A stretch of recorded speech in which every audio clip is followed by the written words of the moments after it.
if he is approaching you as a friend, would you like to have a cup of tea?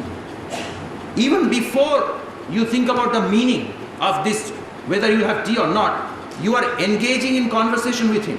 Even if you are silent, you are lending him your ear. Why? Not because he has asked you to, but the implication, according to Ramchandra Gandhi, and I agree with him, is that he is letting you know that although he has violated your auditory space, he is giving you the freedom not to participate. Now, if this is the theory, then here is my paradox with which I'll end. I'll not even solve the paradox today. I'll try to solve it tomorrow in the second lecture. You saw that one of the marks of good discourse, according to Sulabha, is that there should be a prayojana. Now, if I can arouse some curiosity, then I'm hoping that out of your free accord, not because I'm telling you to, you will come to the second lecture and listen. But if I don't leave anything unsaid, then you wouldn't. So here is my paradox.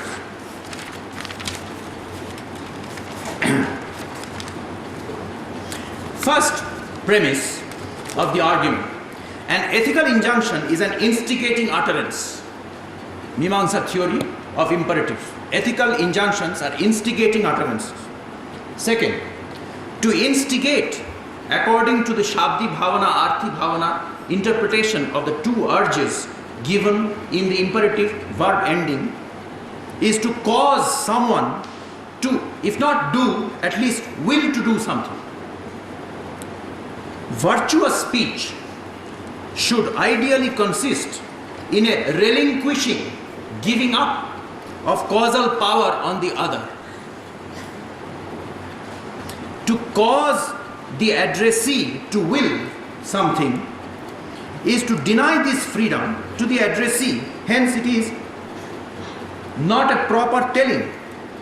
It is not letting the other person know that I am acknowledging her freedom to respond, not respond, to obey, not obey, whatever. Therefore, if all of these are correct, if the Mimamsa analysis of ethical sentences are correct, and if Ramchandra Gandhi's and Levinas's theories are correct, now I am mixing all sorts of things, but that's what we do. Then, ethical injunctions are unethical as speech acts. Every time I tell somebody else to do something and urge them and show them a watertight argument that this is what you should do, like Janaka was saying to Sulabha, you must do this, you must not do that, this is what you should do. So much so that if Sulabha paid attention to the power of Janaka, then she would automatically obey, get up and do that. But such a success in speech, in ethical speech, will be unethical. Because the ethics of speech that I am following says that the essence of speech is that this is one thing that we don't do to each other in the sense of affecting causally. If a boy comes back from school and the mother asks, did the boys do something to you? And if he says, yes, they teased me, they beat me, they slapped me, they pushed me, that can make sense. But if the boy says, yes, they did something to me, they talked to me, that would be very strange. The mother should say, well, that is not doing something to you. If they talked to you, they were precisely not doing anything to you. That's the only way we can not do. Even keeping silent is pushing people around. Talking is not. Ideally. Why? We ignore people. Right in the middle of a conversation, when there is a paid servant, the maid servant, wiping the floor, and intellectuals are talking right in the middle. They are not talking to the maid servant, thereby doing a little bit of violence by linguistic erasure of this person, not acknowledging. The woman can go back home and say that I have worked for 30 years in this house. For 3 hours they were talking. I was right there. I'm giving an extreme situation. But you know what they did to me? They just didn't talk, didn't include me in the discussion. Instead of a maidservant, imagine an estranged wife. It could be happen the same thing, okay? You know, estranged wives and maidservants are treated very similarly often. So now that is doing something by silence. Silence can be pushy. Rhetoric can be pushy.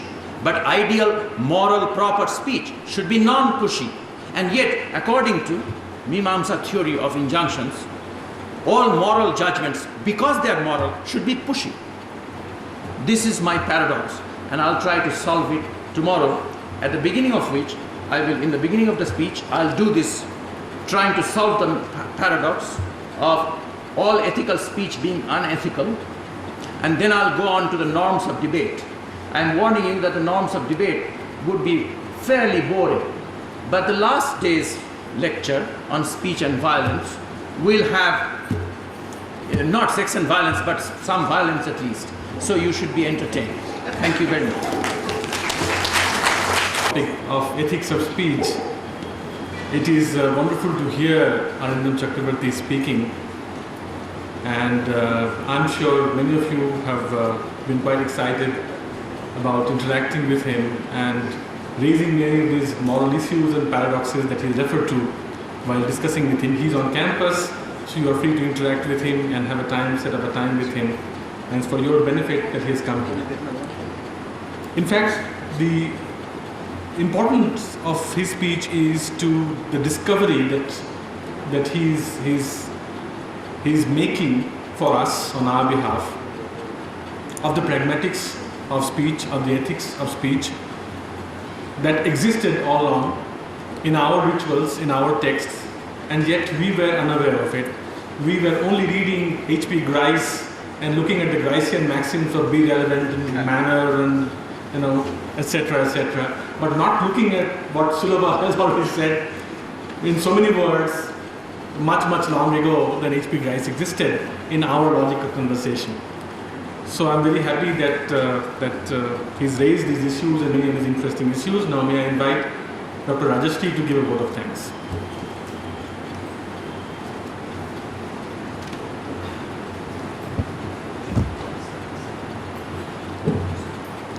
Friends, today is a very important day in the life of we, the CIIL people. 33 years back, this institute was founded. We have been working in this institute for last 33 years, almost all of us, and have been hearing to such wonderful speeches, have been hearing to different theories, have been hearing different scholars. I think today Professor Arindam Chakraborty has given us such wonderful thought. We have been really, especially my discipline being social linguistics, we have been thinking of discourses, discourse analysis, and these ways, how not to talk or how to talk, the ethics of speech, we really have not given enough attention to. I am really thankful to Professor Chakraborty to give us Sulabha, the thoughts of Sulabha, the way we should really be going deep into ethics of speech. Professor Chakraborty, we are going to trouble you a lot during these coming 3 days, and might be for rest of the days when you are away from us also, with lots of queries, lots of discussions. I am really thankful to you. Professor Anantamurthy has been associated with this institute even before I am associated with this institute. Esther and Professor Anantamurthy have been part of CIIL for last 33 years. Might be many more decisions related to CIIL, he was party to it. And it is very nice of him to be with us here today. We all are missing Dr. Pattanayak, and I'm sure his being here is partly having Dr. Pattanayak with us. He has been talking about dogmatic and deliberations, and I think most of the policy decisions in India as far as language is concerned failed because they were dogmatic and they were not deliberate. We didn't stand with our positions anywhere, but we were dogmatic that Kannada will be the language of primary education. But we didn't say why it is, how it is, and go about with a real deliberate position as far as Kannada is concerned. Might be really, if we think about what he taught in more seriousness, policy decisions in India would be more better than what they have been so far. I thank Professor Anantamurthy for being here despite his health, and that just shows how much he loves CIIL. I thank all of you because it was because of me that there was a delay in the program's beginning, but all of you patiently waited for it, and I just thank all of you to be here. I thank all my other colleagues who have made this function to take place, because I was away for almost 10 days from this place, and in my absence all of them have really done all the work which needed to be done. And you know, to have 3 days deliberations like this needs a lot of legwork and handwork. And at the end, I fondly thank my director. Now it is thanking him is really ridiculous in this position, but he is not only the head of this institution, but as Professor Anantamurthy has pointed out, he has rejuvenated the whole culture of CIIL, the whole academic culture of CIIL, and I think he is a spinal cord who has made CIIL to stand with erect head. I thank him and thank all of you again. Thank you. Tomorrow again our function will start at 10 o'clock. We are uploading our Anukruti translation website. So I request all of you tomorrow to be here at 10 o'clock, and I assure you that we'll start the program at 10 o'clock. Thank you.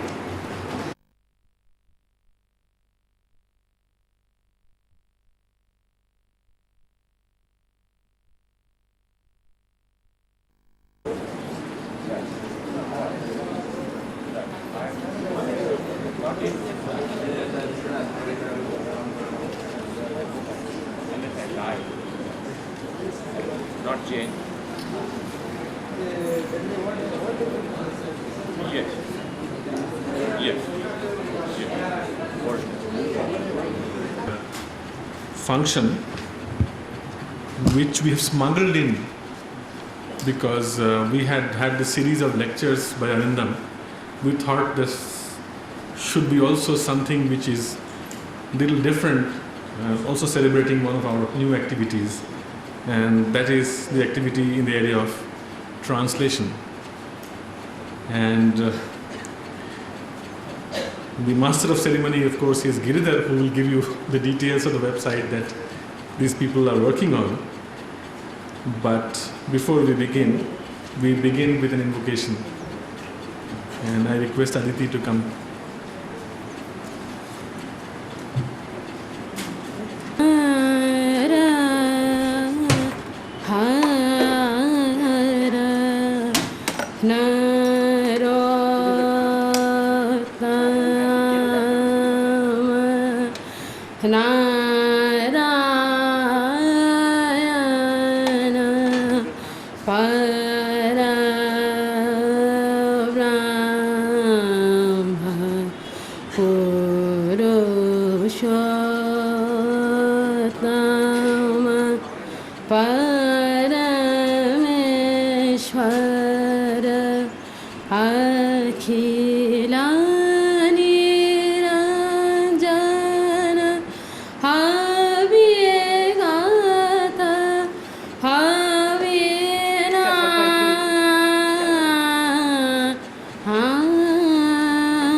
Che Nara Hara Narottama.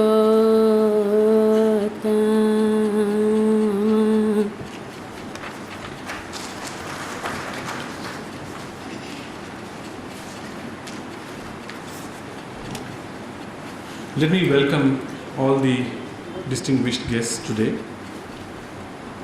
We have here in our midst Dr. Varsha Das, Director of the National Book Trust, and we have from Sahitya Academy Dr. Nirmal Bhattacharya, who was former director of NBT, but currently he is the chief editor of the Indian Literature in Sahitya Academy, a well-known English journal. And of course we have Professor G. and Debi from Baroda, who is well known for his work in English criticism as well as translation theory, and of course his work among the tribals. In addition to this, we have our guest speaker, Prof Arindam Chakraborty, who's already been here since yesterday from University of Hawaii, and of course Dr. Giridhar, you all know. We are particularly happy that we also have our former and founding director, Professor Debi Pattanayak, sitting in the audience here, who was referred to by Professor Anantamurthy yesterday. The particular reason why we are here today in this function is to launch a new website in the area of translation. We are calling it anukriti.net, www.anukriti.net. I have a fascination for the name because the name happens to be a translation, title of a translation book that I have done for Sahitya Academy. We have translated 3 poets of Bengal. We have translated from Maithili 50 years of poems, sitting with the poets, living poets, for a month. That's a confluence of Bengali and Maithili poets together. And the book is called Anukriti, published by Sahitya Academy already. But apart from that, the idea of a translation website is long overdue, because it's a country which has had a glorious history of translation. We see that there are lots of texts which are lost in original and are retained in translation. Texts like Bhattacharya, which is not available in original but available only thanks to the Sino-Tibetan translation. Or even texts like Charya Pada, the ancient text from eastern region,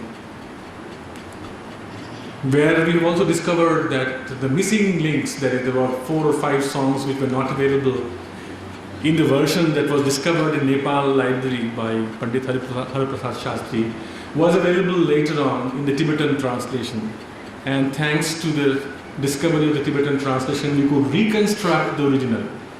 So it's been a history, long history. And then if you call, of course, the various Ramayanas that we have all over, the Mahabharatas, the Bharata stories that we have all over, as extensions of activities of translation, then of course this is definitely something which is remarkable for a country which has had several hundreds or 1,000 years of history of translation. 2 organizations which have been absolutely at the forefront in translation, we know since independence.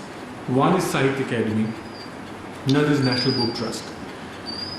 In fact, both have their own niche areas. As I was talking to Varsha this morning, a lot of books for children, have been brought out by NBT, and they have done seminal work in that area. This propagating one good text that's available in one language into so many other languages.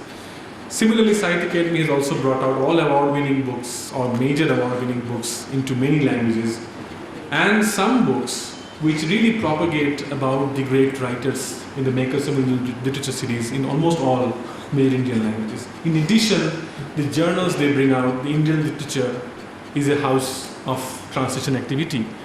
Or Samakalin Bharatiya Sahitya, which Dr. Giridhar Rathi edits, is also a very important place of publishing translation. Now, although these activities have been going on for a long time, it is only now that the time has come for several organizations to get together and come up with a major website, major web-based translation service. Anukriti, as the name goes, is one such activity which three organizations have planned together and come up with.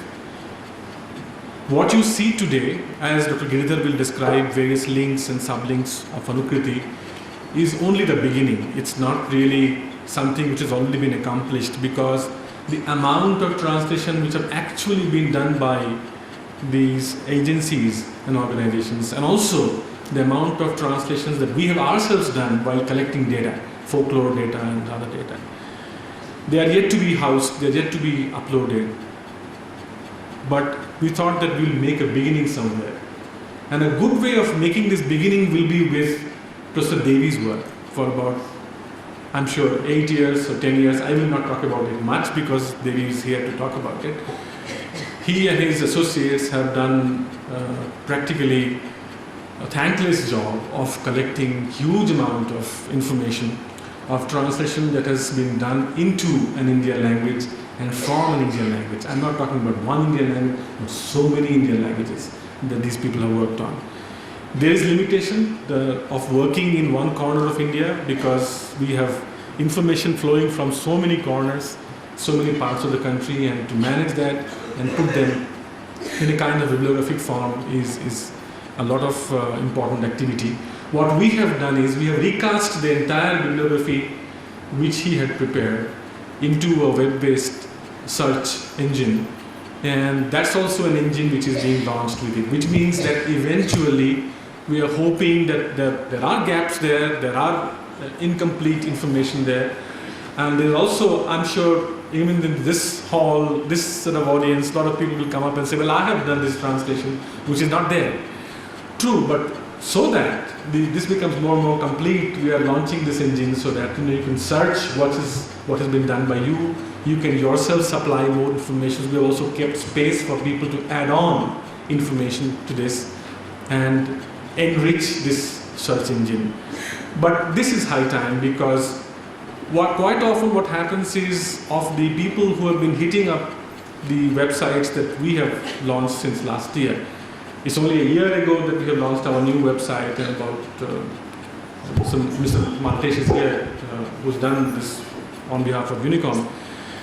And already about 30,000 people have seen this website, has hit upon this website and have been searching. And many of these questions are searching questions. Can you tell me whether Gita Govinda is available in Kannada? I can't answer this question offhand, because sometimes it's also a question of a Kurmali text or a Khasi text which should be available in English. They're asking these questions. We can't answer these questions. So we thought that these questions get answered if you have a huge search engine like this, which Debi has prepared. So currently, with all the limitations that the bibliography has had, for which there are no apologies to be given, but it's a huge task. It's not really a task of one set of individuals. It's a national task of building a search engine. So we thought that it's ideal that we also have Debi here.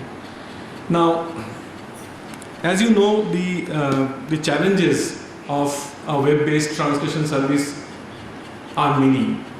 For instance, for Indian languages in particular, the web fonts are not easy to come by. It is still in infancy. A lot of time, when we have almost finalized the dictionaries that we have prepared in CIIL, we wanted to launch, we have faced enormous difficulties, because the problem is that the search should not be Roman. The search should also be the Indian script search. And a lot of software that are built in the world today for various kind of search engines are Roman-based search engines. So these are the things that we're slowly trying to overcome. And we have, to some extent, overcome some of these. So the idea is also that further, this is not the end of it. We will sit together, Sahitya Academy, NBT and CIIL, and think of some joint projects, think of some major projects which will be in the area of translation, and particular translation of texts from and into languages which are lesser known languages. We have of course had